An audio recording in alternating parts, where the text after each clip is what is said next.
एक छोटे से गांव हरिपुर की साधारण महिला राधा, जिसने अपने दृढ़ संकल्प और छोटे छोटे प्रयासों से पूरे गांव का चेहरा बदल दिया। यह कहानी न केवल स्वच्छता का महत्व बताती है, बल्कि यह सिखाती है कि जब एक व्यक्ति बदलाव की पहल करता है तो पूरा समाज उसका हिस्सा बन सकता है। जाने कैसे एक छोटी सी शुरुआत बड़े बदलाव की ओर ले जा सकती है। हेलो दोस्तों, मैं हूँ ललिता। दोस्तों, एक छोटे से गांव हरिपुर में राधा नाम की महिला रहती थी। राधा साधारण गृहिणी थी, लेकिन उसके विचार असाधारण थे। वह मानती थी कि बदलाव लाने के लिए बड़ी योजनाओं की जरूरत नहीं होती, बस एक ईमानदार प्रयास और सही दिशा चाहिए। गांव सुंदर तो था, लेकिन गंदगी के कारण उसकी खूबसूरती फीकी पड़ चुकी थी। सड़कों पर कचरे ढेर थे, तालाब में प्लास्टिक के बोतलें और थैलियाँ तैरती रहती थी। गांव वाले अक्सर शिकायत करते, लेकिन कोई इस समस्या को सुलझाने के लिए आगे नहीं बढ़ता। राधा यह सब देखकर बहुत चिंतित रहती थी। एक दिन राधा ने मन में ठान लिया कि चाहे कुछ भी हो जाए, वह अपने गांव को स्वच्छ बनाएगी। उसने अपने घर से शुरुआत की। उसने अपने परिवार को समझाया कि घर का कचरा बाहर फेंकने के बजाय उसने अलग अलग डिब्बों में डाले। एक डब्बा जैविक कचरों के लिए और दूसरा प्लास्टिक व अन्य अपशिष्ट के लिए। जब राधा यह करती थी तो उसके पड़ोसी उसे देखकर कहते, क्या तुम अकेली पूरे गांव की गंदगी साफ करोगी? इससे क्या फ़ायदा? लेकिन राधा मुस्कुराते हुए जवाब देती, हर बदलाव की शुरुआत एक कदम से ही होती है। राधा ने एक और कदम उठाया। उसने गांव की सड़क और तालाब के पास सफाई शुरू कर दी। वह रोजाना झाड़ू लेकर निकलती और जहाँ जहाँ कचरा होता वहाँ सफाई करती। शुरुआत में लोग उसका मजाक उड़ाते थे।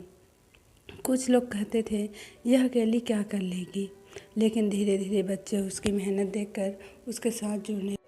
राधा ने बच्चों को सफाई का महत्व समझाया। उसने उन्हें बताया कि गंदगी से कैसे बीमारी फैलती है और स्वच्छता से कैसे उनका जीवन बेहतर हो सकता है। बच्चे उत्साहित होकर उसके साथ सफाई अभियान में जुट गए। अब गांव की सड़कों पर कचरा कम होने लगा। राधा ने बच्चों के लिए प्रतियोगिताएं रखी। जो भी सबसे अच्छा गली बनाएगा उसे इनाम मिलेगा। इस प्रतियोगिता ने बच्चों को और प्रेरित किया। राधा ने सोचा कि केवल सफाई करना पर्याप्त नहीं होगा, लोगों को गंदगी न फैलाने के लिए जागरूक करना भी होगा। उसने पंचायत में एक बैठक बुलाई। बैठक में राधा ने कहा, अगर हम सब मिलकर प्रयास करें तो हमारा गांव न केवल स्वच्छ बनेगा, बल्कि यह दूसरे के लिए मिसाल भी होगा। उसने एक सरल सुझाव दिया, हर घर में 2 कचरे के डिब्बे रखें, प्लास्टिक का उपयोग कम करें, सप्ताह में एक दिन सामूहिक सफाई अभियान चलाएं। पंचायत ने उनकी बातों को गंभीरता से लिया और पूरे गांव में यह नियम लागू कर दिया। एक दिन गांव में एक साधु बाबा आए। उन्होंने देखा कि राधा और उसके बच्चे सफाई कर रहे थे।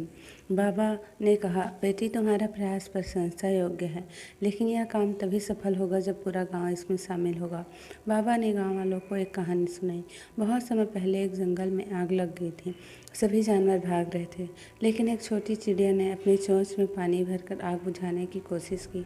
एक हाथी ने उससे कहा, तुम इतनी छोटी हो, तुम्हारे प्रयास से क्या होगा? चिड़िया ने जवाब दिया, अगर मैं आग नहीं बुझा सकती तो कम से कम कोशिश तो कर सकती हूँ। यह सुनकर बाकी जानवर भी आग बुझाने में जुट गए। यह कहानी सुनकर गांव वाले प्रेरित हुए और उन्होंने राधा के प्रयासों के साथ देने का फैसला किया। अब यह हर सप्ताह गांव में सामूहिक सफाई अभियान चलने लगा। लोग कचरा इधर उधर फेंकने के बजाय कूड़ेदान में डालने लगे। बच्चों ने स्कूल में स्वच्छता के बारे में कविताएं लिखी और पोस्टर बनाए। महिलाएं घरों में प्लास्टिक की जगह कपड़े के थैली बनाने लगे। कुछ महीनों में हरिपुर पूरी तरह बदल चुका था। गांव के तालाब साफ थे, सड़कें चमक रही थी और हवा शुद्ध थी। लोग स्वस्थ और खुश थे। सरकार ने हरिपुर को स्वच्छ भारत अभियान का मॉडल गांव घोषित किया। एक दिन राधा तालाब के किनारे बैठी थी। बच्चे खेल रहे थे और पक्षी तालाब में पानी पी रहे थे। गांव के मुखिया ने राधा से कहा, यह सब तुम्हारे कारण संभव हो पाया है। राधा मुस्कुराई और बोली, यह केवल मेरी नहीं, हम सबकी मेहनत का परिणाम है। दोस्तों, हर बदलाव की शुरुआत छोटी सी पहल से होती है। अगर हर व्यक्ति अपनी जिम्मेदारी समझे तो समाज में बड़ा बदलाव आ सकता है। तो दोस्तों, आपको कहानी कैसे लगी हमें कमेंट्स करके ज़रूर बताएं और ऐसे ही कहानी सुनने के लिए हमारे चैनल को लाइक शेयर सब्सक्राइब जरूर करें। धन्यवाद। राधे राधे।